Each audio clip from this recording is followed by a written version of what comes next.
Officer Jonathan sat behind the wheel of his patrol car, gripping the steering wheel tightly as he navigated the busy streets of the city. It had been a grueling morning, one filled with back-to-back calls, each more frustrating than the last. His patience was wearing thin, and the weight of his badge seemed heavier than usual. His mind was cluttered with frustration, not just from the day's events, but from a deeper sense of unrest that had been gnawing at him for weeks. Back in the day, people respected the badge, he muttered under his breath, glancing at the pedestrians on the sidewalk, some walking by with indifferent looks or even glares. Now, everyone thinks they know how to do my job better than me. Jonathan had served over 20 years as a police officer, and he had always taken pride in his work. But recently something had shifted.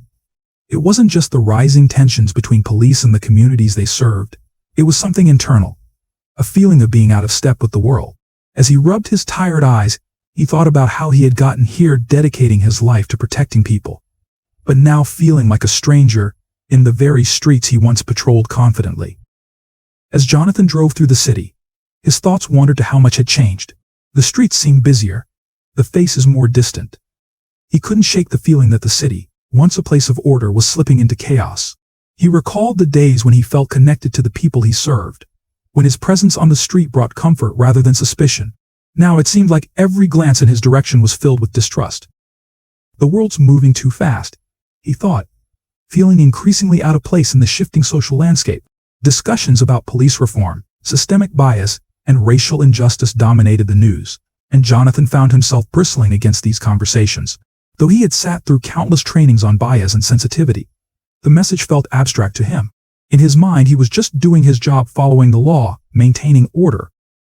Yet there was a small, persistent voice in the back of his mind that questioned his own stance. Had he become too rigid, too defensive of the badge to see what others were trying to tell him? He quickly pushed the thought aside. I treat everyone the same, he insisted to himself, fair and square. As Jonathan turned onto the next street, he felt his jaw clench instinctively.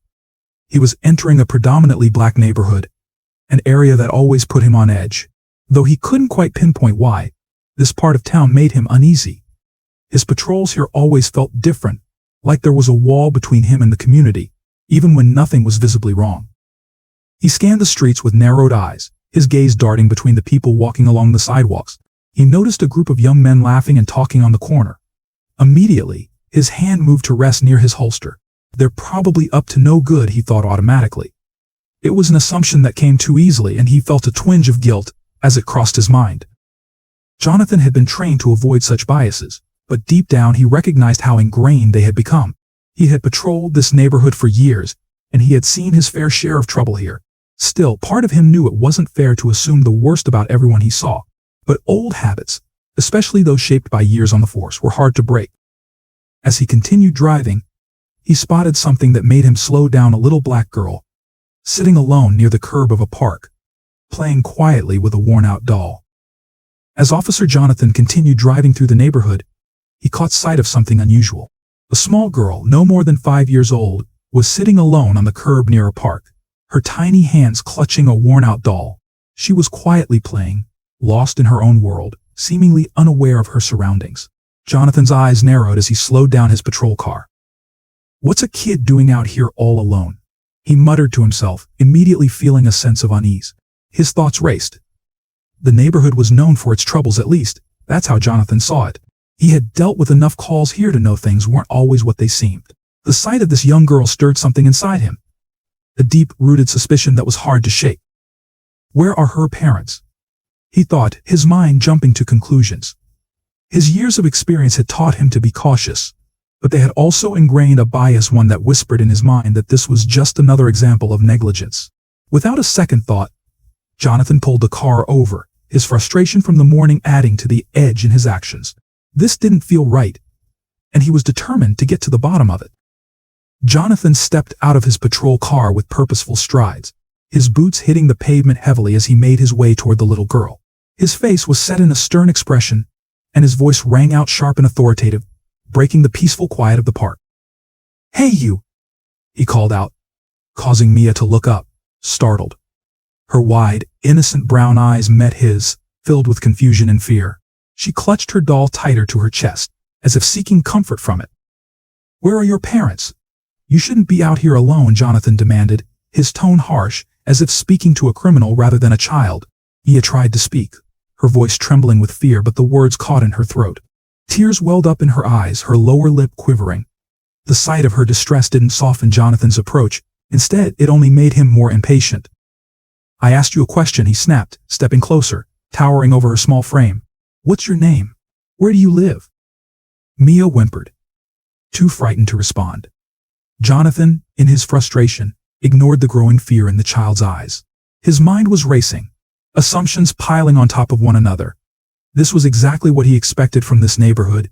He told himself kids left unattended, no sense of responsibility from the adults. He reached for his radio, his patience wearing thin. "If you won't tell me where your parents are, I'll have to take you to the station until we figure this out," he threatened, completely oblivious to the fact that his imposing presence and harsh words were overwhelming the little girl. Before Jonathan could make another move, the distant sound of footsteps drew his attention. A small group of neighbors had begun to gather, noticing the commotion. An elderly woman, Mrs. Johnson, hurried across the street, her face etched with concern. "Officer, that's Mia," Mrs. Johnson called out, her voice slightly breathless from rushing over. "Her daddy is just around the corner. She's not alone." Another neighbor, Mr. Thompson, stepped forward, his dog trailing behind him. "Yeah, her father works at the community center. He's probably nearby. She's always playing here." Jonathan's jaw clenched as he faced the growing crowd. His instinct to assert control flared up. He wasn't about to let a group of civilians question his authority. He raised his hand in a dismissive gesture, signaling them to back off. "Step back, folks. This is police business," he barked, his voice sharp. But the tension in the air was palpable. The crowd wasn't backing down so easily. More neighbors had gathered, their expressions filled with concern for the young girl. "She's not in any danger," Mrs. Johnson insisted, her voice wavering with emotion. "Please, officer, just let her be." Jonathan stood firm, his mind clouded by the intensity of the moment. He heard Mrs. Johnson and Mr. Thompson trying to explain, but the words didn't penetrate his focus. His eyes remained locked on Mia, his grip tightening on his radio. In his mind, he was the one in control, the one who knew best in these situations. After all, he had been patrolling this neighborhood for years, dealing with all kinds of trouble. They always say someone's coming, he thought bitterly. But what if no one does? His sense of responsibility, mixed with an undercurrent of unconscious bias, pushed him to ignore the pleas of the community members.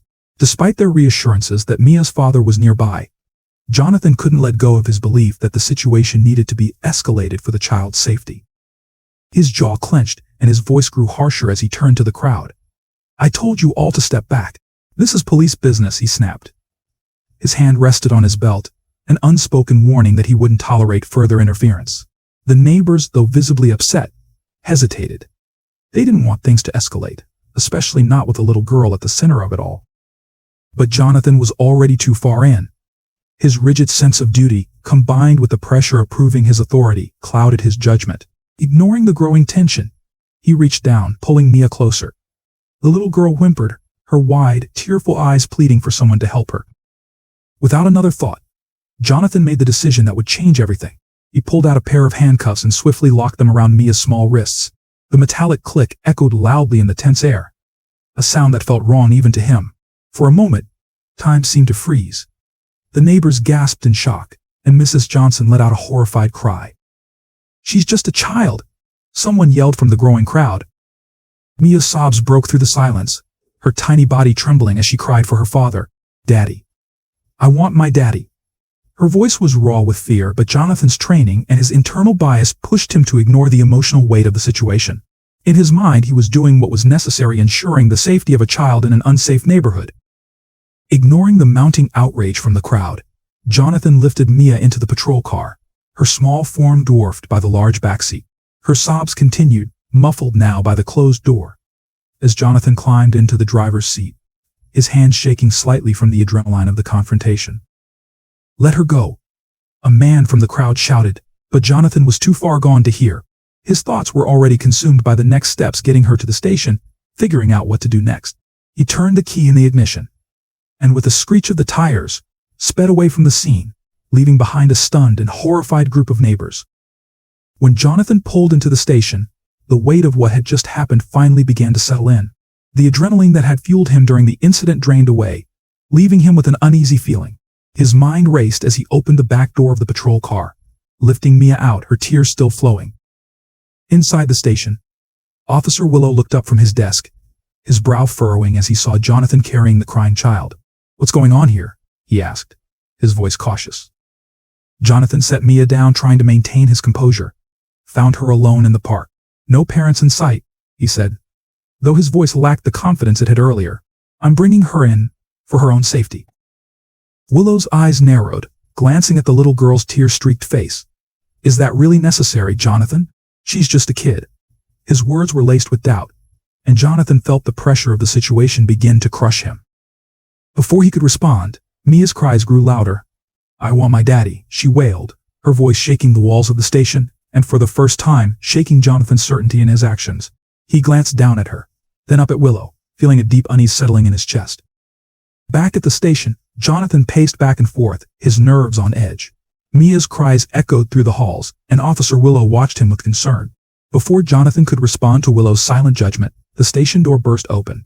In strode Ben, his face set in a mask of fury and worry. His eyes scanned the room, locking onto his daughter Mia, who was still shaking and sobbing on the nearby bench. The moment Mia saw him, she cried out, "Daddy," rushing into his arms. Ben knelt down, scooping Mia into a tight embrace, his heart breaking at the sight of her tear-streaked face and trembling frame. For a moment, the station seemed frozen in time. Jonathan, watching the reunion, felt a knot form in his stomach, but his defenses were still up, his sense of authority still at the forefront. "What's the meaning of this?" Ben's voice was low, but the anger in it was unmistakable as he stood and turned to Jonathan. "Why is my daughter handcuffed? Why was she taken away from the park like a criminal?" His words, though restrained, carried a weight that filled the room. The other officers watched in silence, sensing the gravity of the confrontation. Jonathan, trying to regain control of the situation, stepped forward, his voice strained. "I found her alone. No parents in sight. I was acting to protect her." "Protect her?" Ben's voice rose, disbelief and anger flooding his tone. "Is that what you call protection? Handcuffing a 5-year-old girl, traumatizing her in front of our neighbors. You didn't even give anyone a chance to explain." He reached into his pocket, pulling out his phone with trembling fingers. "You need to see this." Ben played the video, the footage recorded by one of the neighbors at the park. Jonathan watched in silence as the events played out on the screen, every second unraveling his sense of righteousness. The video showed him towering over Mia, handcuffing her as the crowd pleaded for him to stop. The sight of her tears, her terrified cries, and the mounting outrage of the community were undeniable. Jonathan's stomach churned. He hadn't realized just how out of control things had gotten in the moment. When the video ended, Ben's gaze never wavered from Jonathan's face. "You didn't just overstep. You abused your power. You scared my daughter, and you humiliated me in front of my community." Jonathan swallowed hard, his mouth dry. For the first time, the certainty he had carried throughout the day began to crumble. I was just following protocol," he stammered, but even as the words left his mouth, they felt hollow. "Protocol?" Ben's voice was a cold fury. "There was no danger. The only threat my daughter faced was from you." The room was tense, the weight of the confrontation thick in the air. The station's commanding officer entered, having watched the interaction from afar. His face was grim as he stepped forward, cutting through the silence. "Jonathan, you're suspended pending an investigation," he said, his tone leaving no room for argument. "Turn in your badge and your weapon." Jonathan's heart sank, but he knew there was no room to argue now. He had seen the video, felt the undeniable weight of his mistake. With shaking hands, he unclipped his badge, setting it down on the desk, followed by his gun. The sound of metal hitting the desk echoed through the room, final and heavy.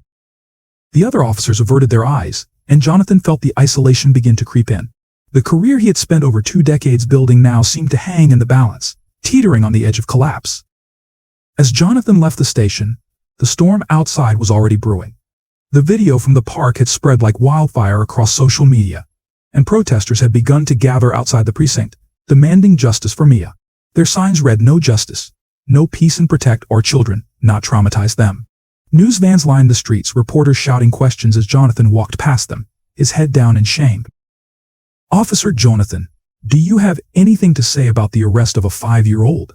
One reporter yelled, her camera trained on him. "How do you respond to allegations of racial profiling?"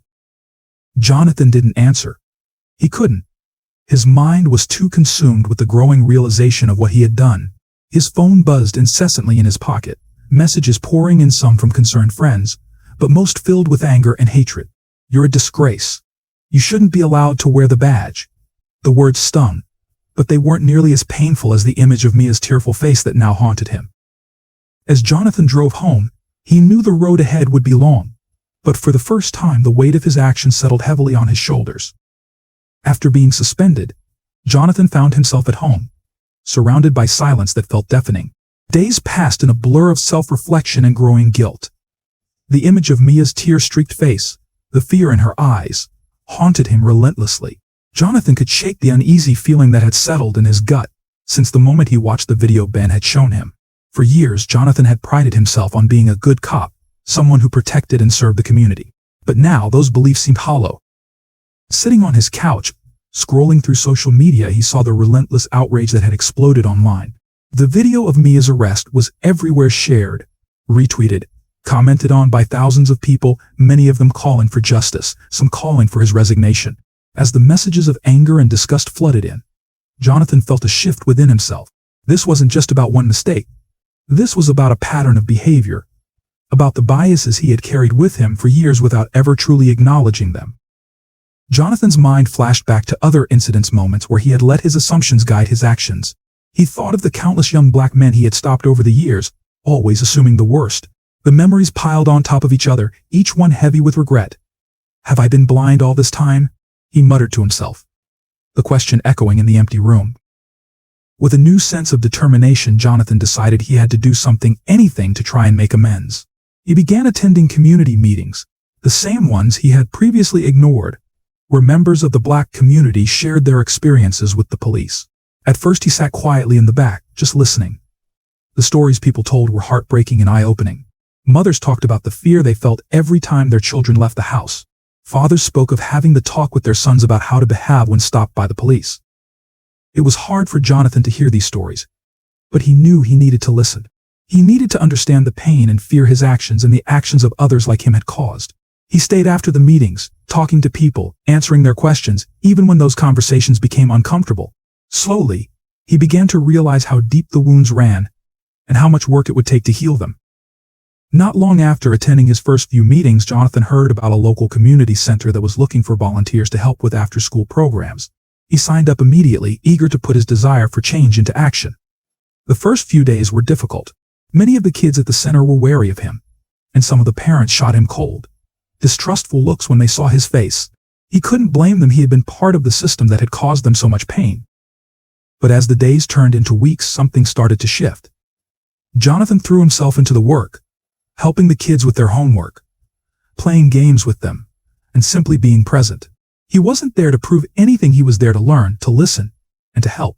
Slowly the children began to warm up to him. One afternoon, a young boy who reminded Jonathan Mia asked him for help with a math problem. It was a small moment, but to Jonathan, it felt monumental. Meanwhile, Ben had heard about Jonathan's efforts to make amends.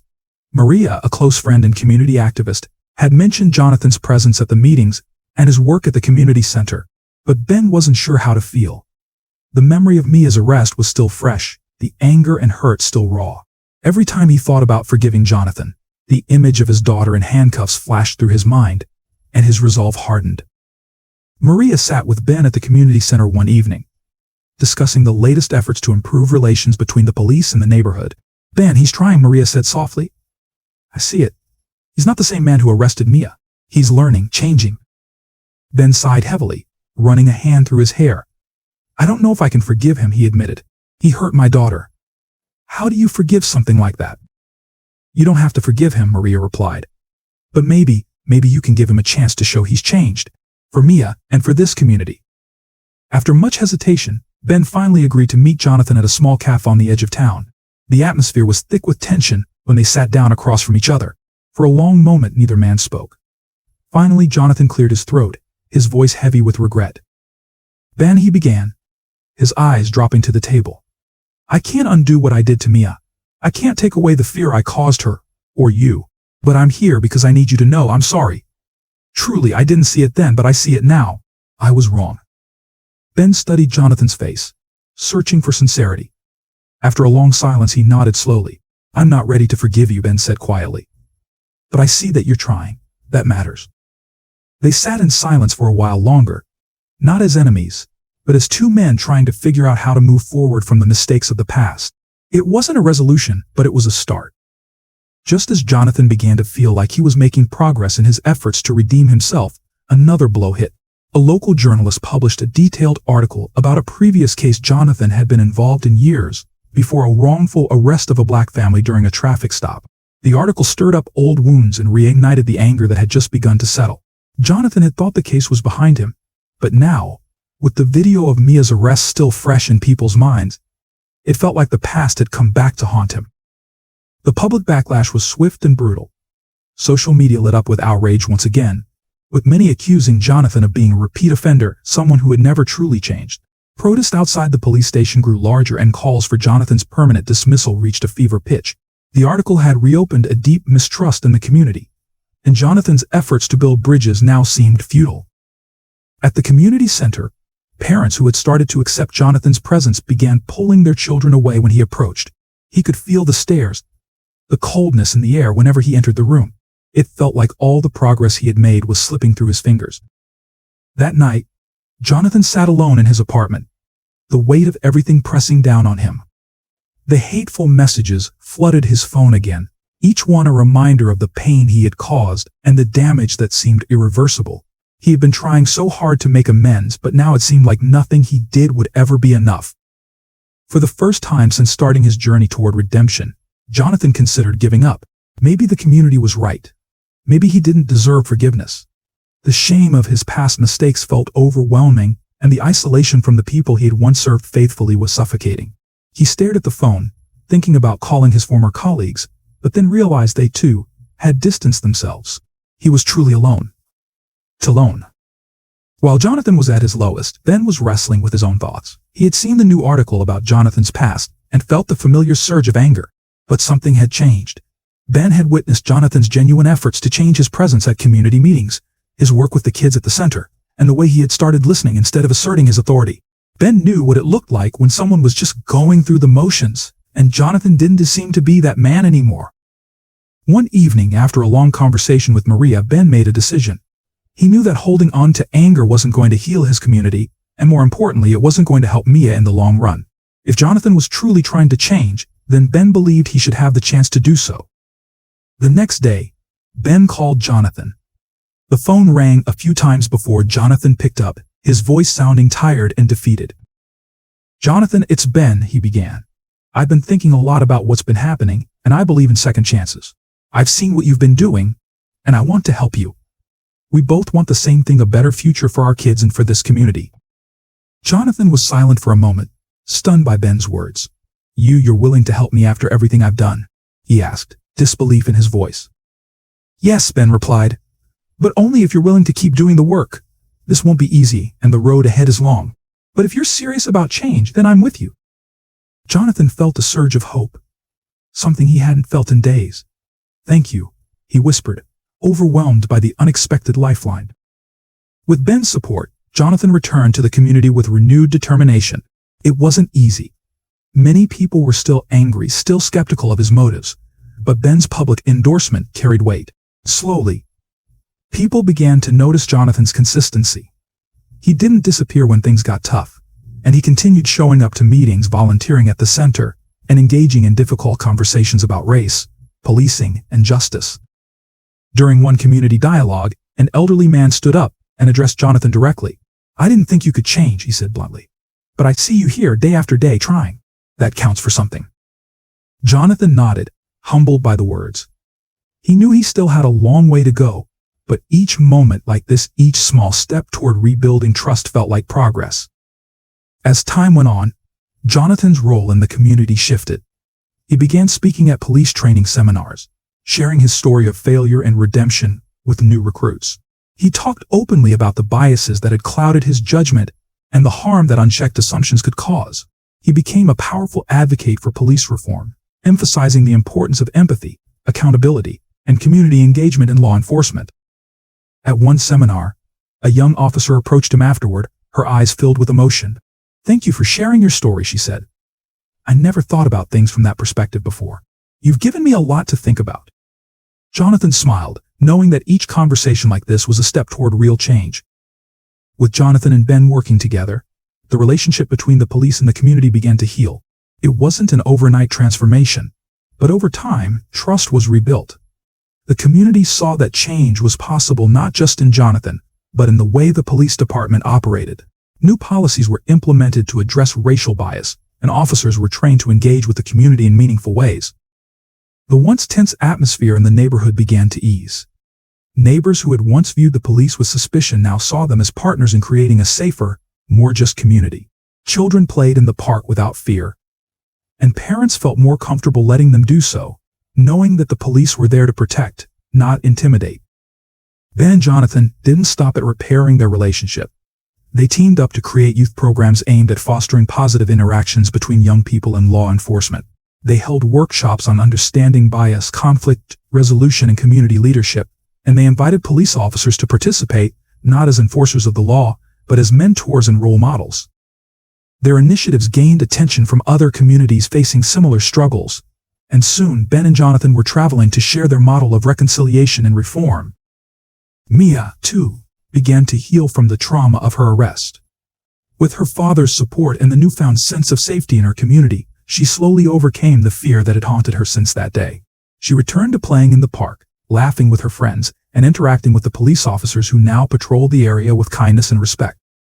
One afternoon, as Mia played with her friends, she ran into Officer Rodriguez, a kind officer who had become a familiar face in the neighborhood. "Hi, Officer Rodriguez," she called out, her voice filled with the carefree joy that had once been lost. Rodriguez smiled warmly. "Hey there, Mia. Having fun?" "Yep," she said, running back to her friends without a hint of fear or hesitation. Jonathan's journey of redemption didn't just change the community, it changed him. He found a new purpose in his life, one rooted not in enforcing the law but in fostering understanding, empathy, and growth. His story of transformation inspired others both in his own community and in other cities, struggling with the same issues of racial tension and police mistrust. He continued to work alongside Ben, speaking at events, mentoring young officers, and helping to build a future where policing was about protection and partnership, not fear and domination. On a bright sunny afternoon, Jonathan sat on a bench in the park, watching the community he had once patrolled so differently. Children ran through the grass, their laughter filling the air. Parents chatted, feeling safe and secure in a space that had once been filled with tension. And there, playing with her friends, was Mia, the little girl who had been at the center of his greatest mistake. As Jonathan watched her, a sense of peace settled over him. He had made terrible mistakes, but through hard work, accountability, and the willingness to listen and change, he had found a way to make things right. He knew his journey wasn't over, but he also knew he was no longer the man he had once been. In that moment, Jonathan realized something profound. Change wasn't just possible, it was necessary. And it started with people like him, willing to look inside themselves, confront their own biases, and take the hard steps toward building a better, more just world. As Mia's laughter echoed across the park, Jonathan smiled. This was the power of forgiveness, the strength of community, and the hope of redemption.